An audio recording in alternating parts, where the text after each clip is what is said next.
So I'm Jennifer Cunningham. I'm the Assistant Vice President for Alumni Relations here at Lehigh. And this is a new kind of event for us. We've been doing webinars with alumni and faculty, but we had the brainchild to say, there's all this stuff going on in the news, and we have Lehigh alumni out there that are either making the news or have very interesting things to say about it. And so we wanted to give you that insider's look and hear the news directly from our Lehigh family members. So this is the first one of this type. So I hope that after this is over, you'll give us some feedback of whether you liked it, too long, too short, if you really wanted a PowerPoint or if the talking heads are okay. All of that is up for grabs. So please do give us that feedback.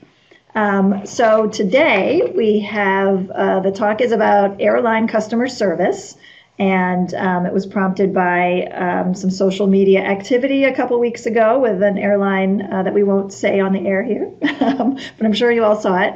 And again, it got us to thinking, who in this space do we have in the Lehigh family that would be an amazing speaker? And voila, Sandy, of course, came to mind.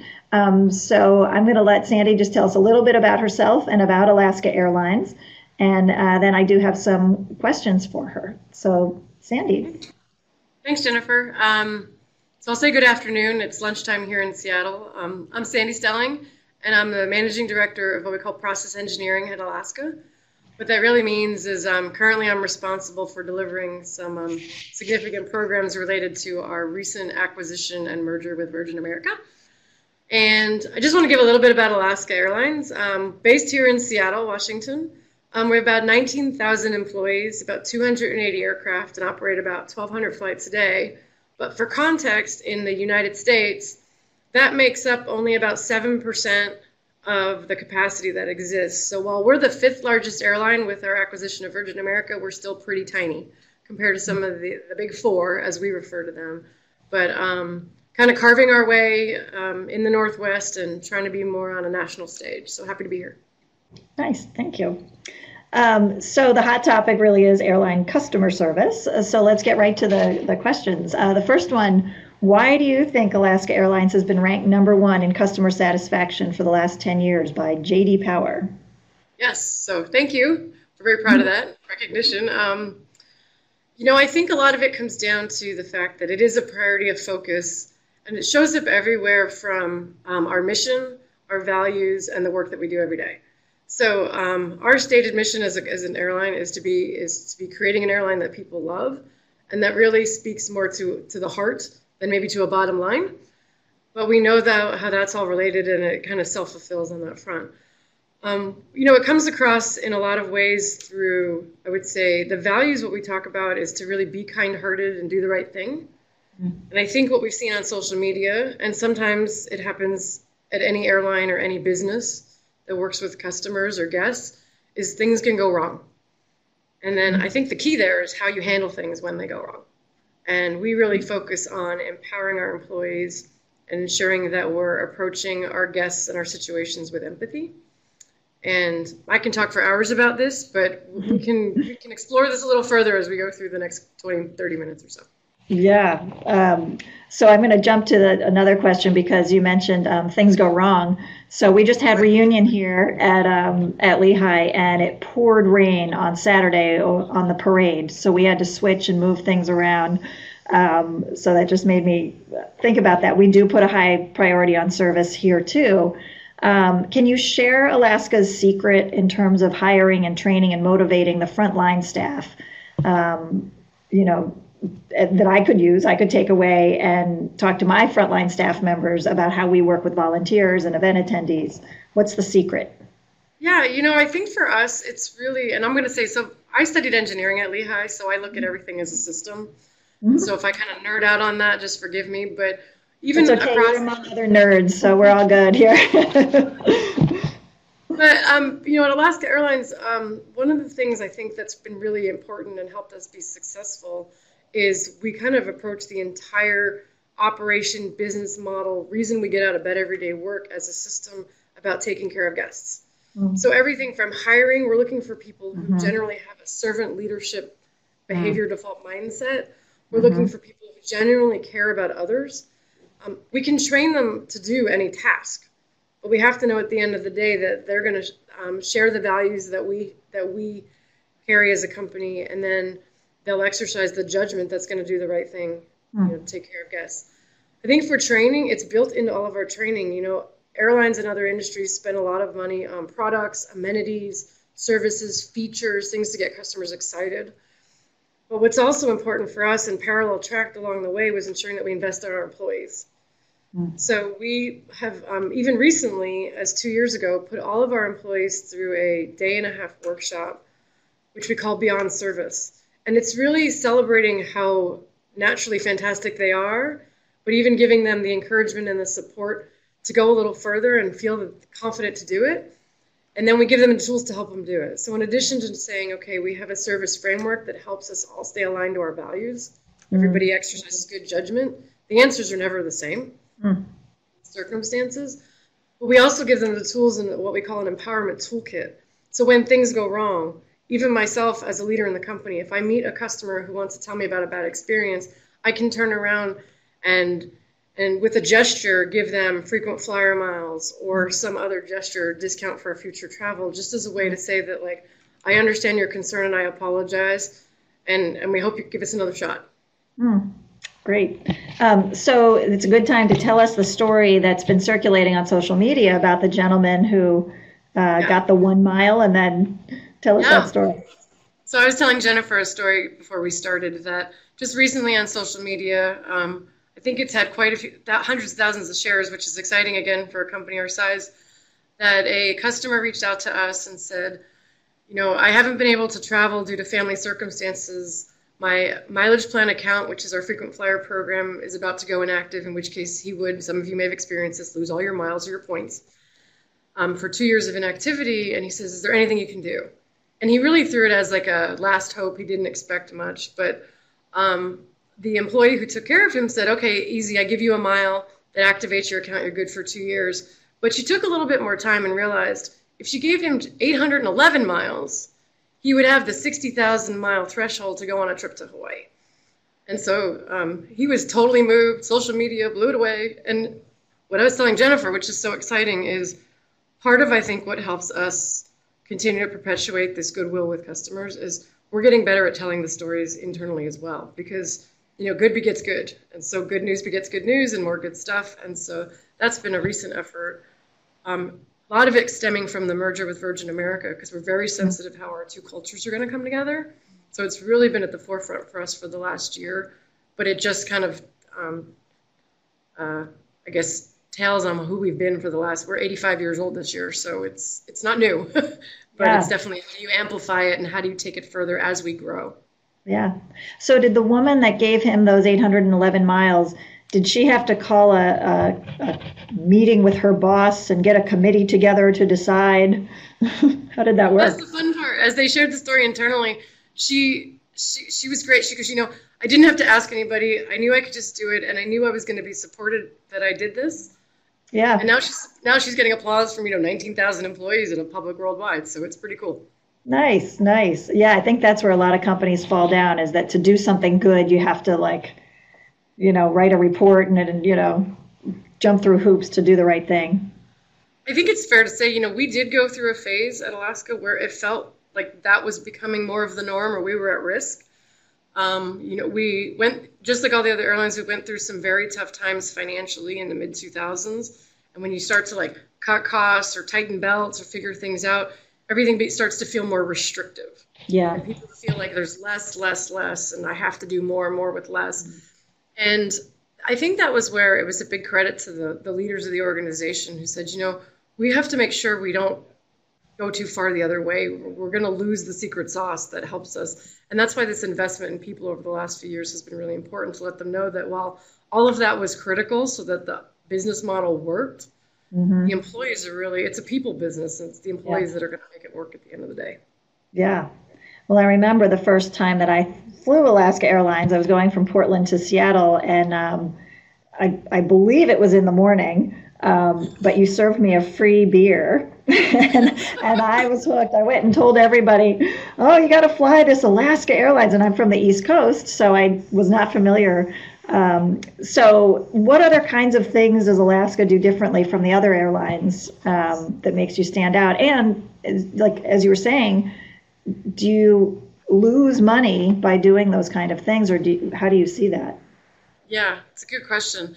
I think there are some experiments we've tried where we have lost money on that particular line item and we've had to make adjustments.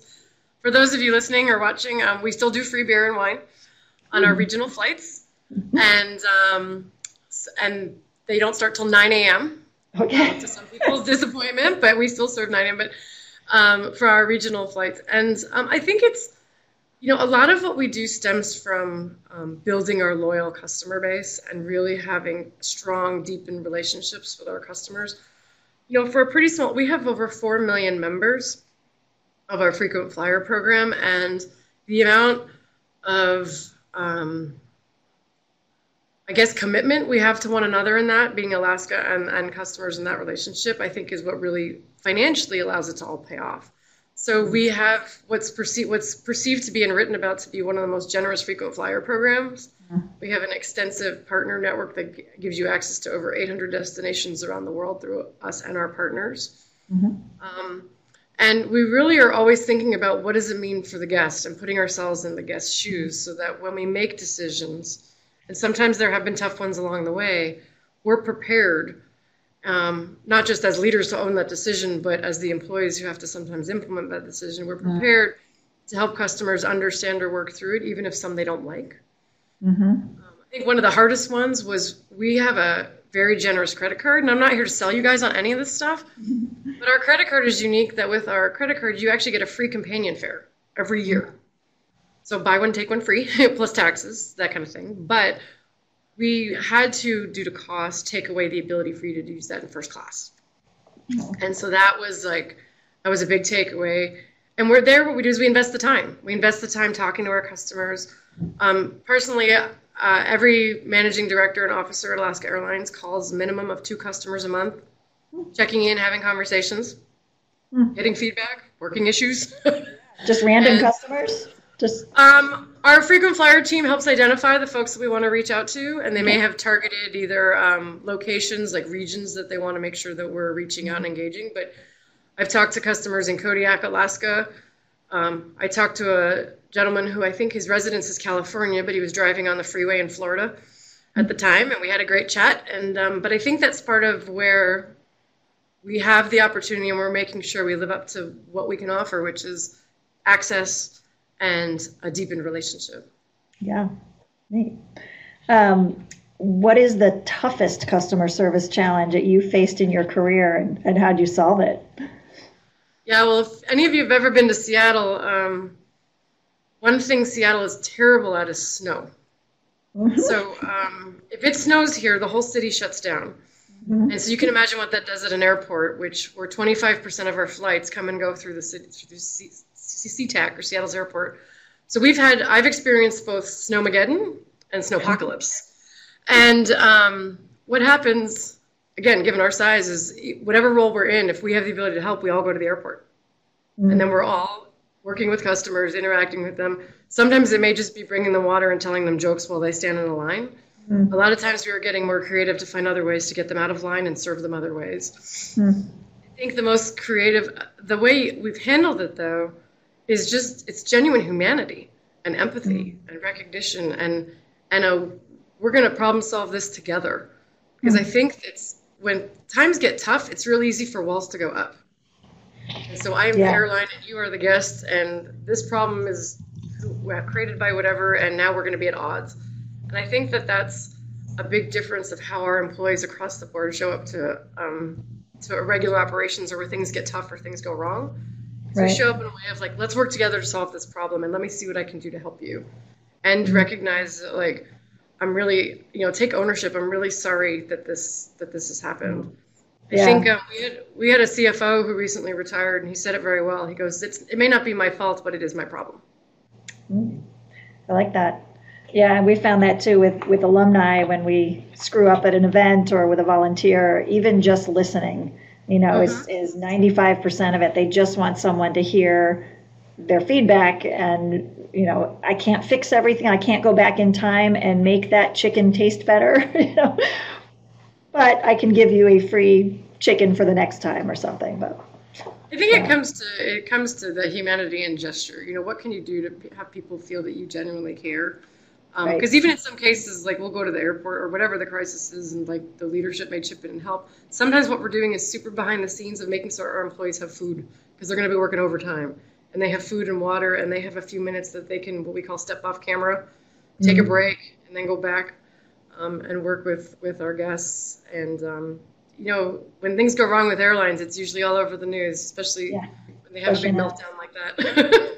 Right. Well, and they have gotten much better at least telling us why. And that's a Yeah. big, like, the weather is beautiful. The plane is here. Why? But yeah, Transparency is huge, right? I think in any sort of customer service, the transparency is huge yeah, because it allows both parties, the guests and the employees, to figure out how to partner together to get an outcome that we can all live with, right? May not be the yeah, one we wanted, but it's one that we can all accept and move forward with. right, right. Daniel has a comment. My wife and I have just had a terrible experience with Delta, a 6-hour wait to reach customer service, and it goes on, canceled flights, the customer care number is always busy. And I'm guessing that you have that kind of thing too, and you only have so many phone lines and so many people when you're trying to reroute customers. How do you deal with some of those like mechanical problems like Yeah, that? I mean, it's a good question. Some things are not as easy to scale and flex on demand, Yeah.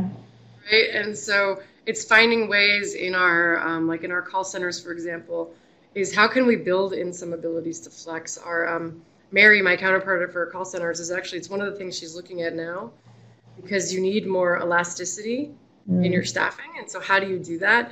In right. airports, we found some other creative ways. I think an example was when I talk about the snow incidences. So the employees in Seattle have hundreds and hundreds of people standing in front of them. Mm-hmm. But the employees in Anchorage on that day had nothing to do because there were Right. no planes. So what a bunch of us did with our cell phones is we got a hold of Anchorage and then handed our cell phone to a customer and said, "Here, talk to the employee in Anchorage. They can help you." That's so So that's how simple. we. So we just started calling people all around the rest of our system and say, "Can you guys pick up this call, that call, this customer?" So that it wasn't just one airport location taking the brunt, but we spread Right. it out over 100 locations, and then we were able to work through it much more quickly. Well, you started out saying that you were an engineer at Lehigh. That certainly sounds like an engineering solution to a human problem to me. It's kind of, I think, what makes working at an airline so fun and challenging. It is an infinite set of problems to be solved. Yeah, right. So Tracy has a question. How different is Alaska's approach to customer service versus Virgin America, and how are you merging those approaches given your very different cultures? Great question. You know, Tracy, I think one of the things that we found, and we started this from day one when we announced the deal, was while our brands and public perceptions about the two airlines are very different and our products are very different, at the end of the day, what we're finding is much more in common than different between the cultures of the companies. They're both guest first, absolutely hands down. And having that as a starting point to bring two organizations together has been really a blessing.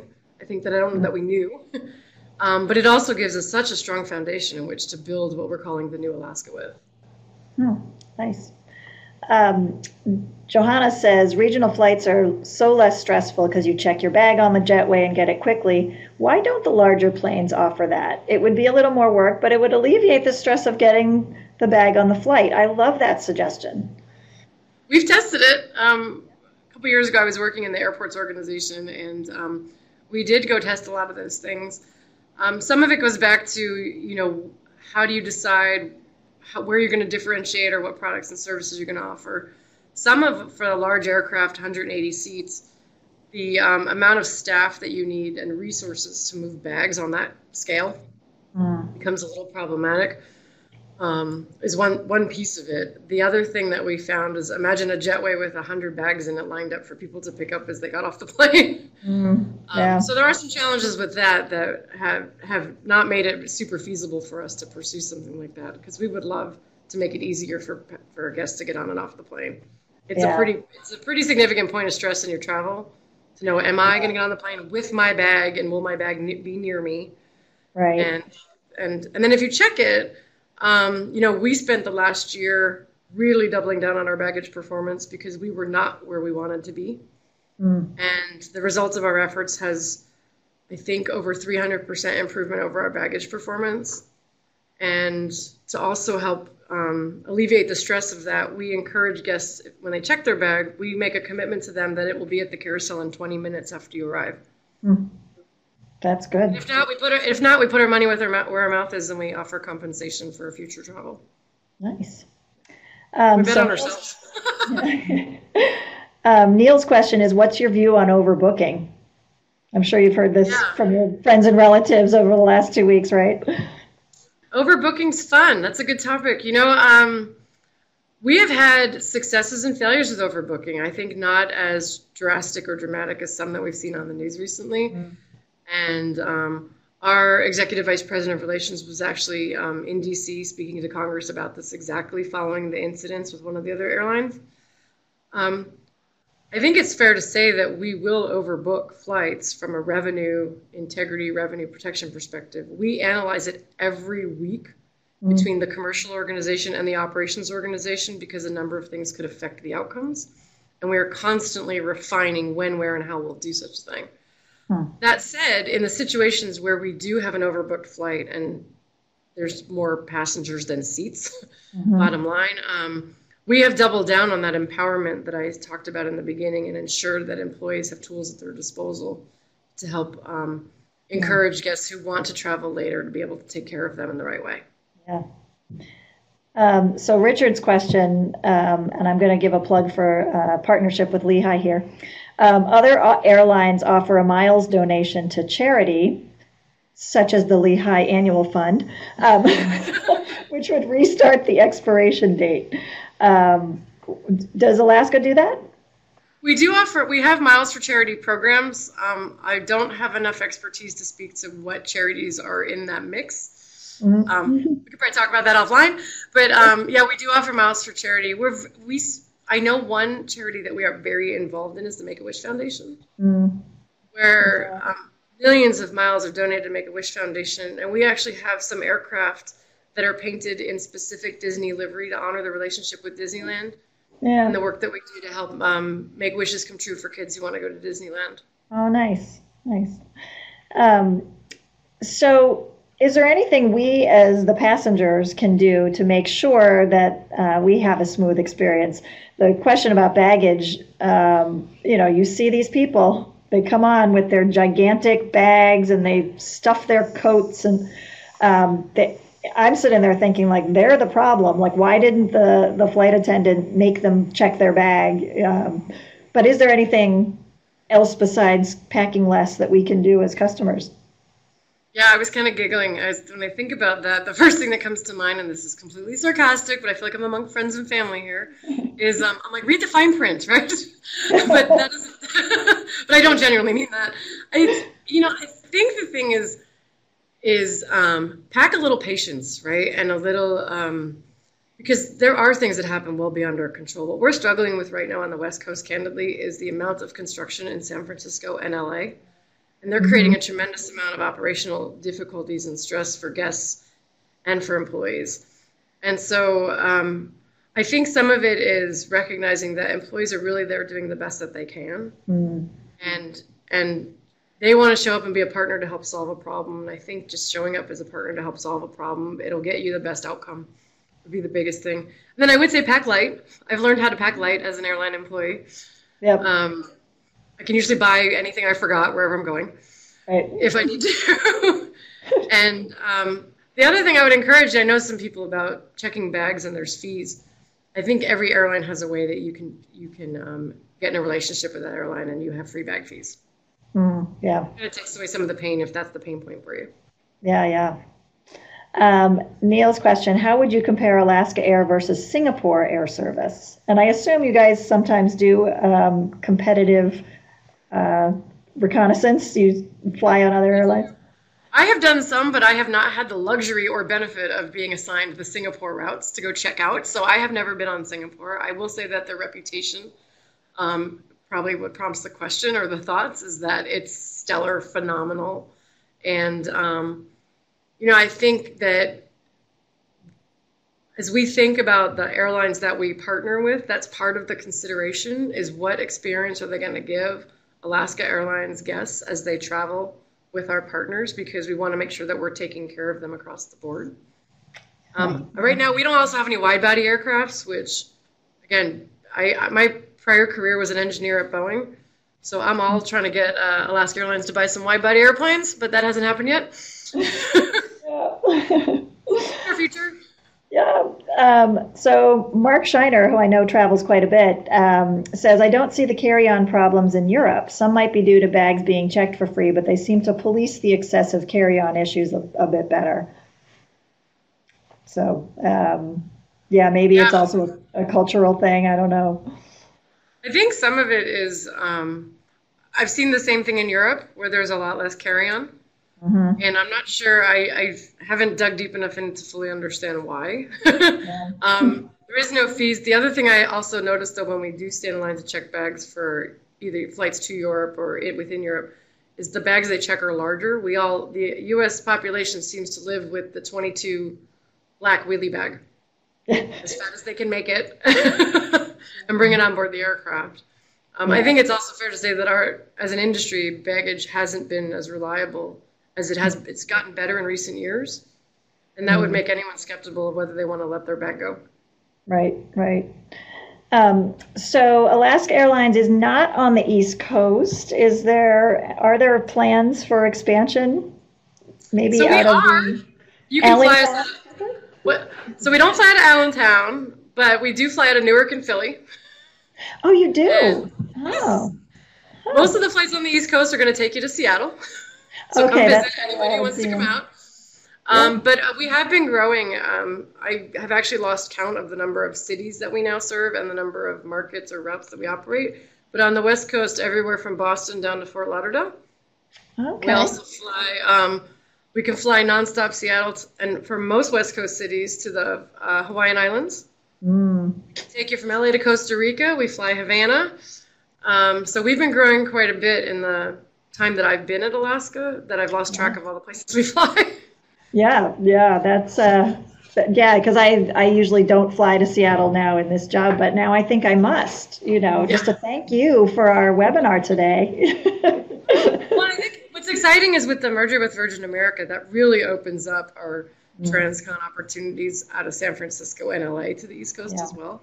Yeah. So you have a lot of, we're really looking at how can we bring the best service possible to all the people on the West Coast and take them everywhere they want to go. And obviously the reverse being true, take everybody everywhere else to the West Coast. Right.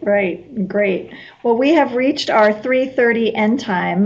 This has been really fascinating. And I really thank you. I know you're crazy busy with the merger and just your business in general, gearing up for the summertime. So thank you so much for taking this time with us.